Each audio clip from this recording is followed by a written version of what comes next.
Hello అండి అందరికీ. అందరూ ఎలా ఉన్నారు? నేనైతే చాలా బాగున్నానండి.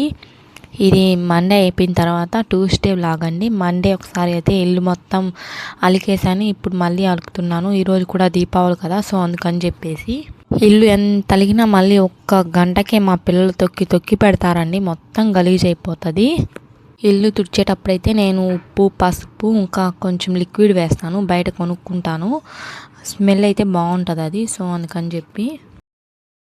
చిన్నపిల్లలు ఉన్న ఇల్లు అయితే అంతే కదండి, ఎంత తుడుచుకున్నా మనం ఏం చేయలేము. ఇంకా డైలీ అయితే తుడుచుకుంటూ ఉండాల్సిందే, కామన్ అది. ఇంకా మీరు దివాళీ ఎలా సెలబ్రేట్ చేసుకున్నారో కామెంట్ చేయండి, మర్చిపోవద్దు.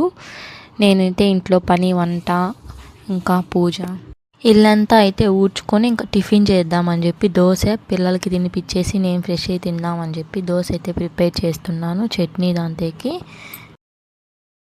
దోశ, ఇడ్లీ కామన్. ఇంకా పిల్లలు ఉన్నప్పుడు తప్పదు, ఉప్మా చేస్తే తినరు మా పిల్లలు. సో దోశ, ఇడ్లీ, దోశ పిండి అయితే రెడీలో పెట్టుకుంటాను.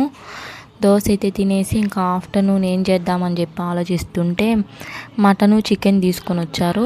మటను కర్రీ చేసుకొని బిర్యానీ చేసుకుంటాను. ఇంకా మటన్ కర్రీకి అయితే ప్రిపేర్ చేసుకుంటాను. మసాలా వేయాలి కదా, సో అందుకని చెప్పి మటన్ కర్రీ, బిర్యానీ ప్రిపేర్ చేసుకుంటున్నాను.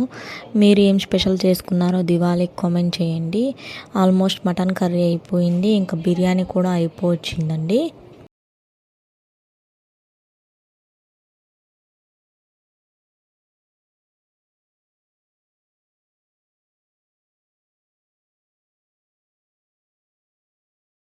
ఇంకైతే తినేసి ఇంకా నైట్కి అయితే చికెన్ వండుదామని చెప్పి అనుకున్నాను. సో అందుకని చెప్పి మటన్ కర్రీ, బిర్యానీ చేసుకున్నాను. ఉంటాను మరి, బాయ్ బాయ్.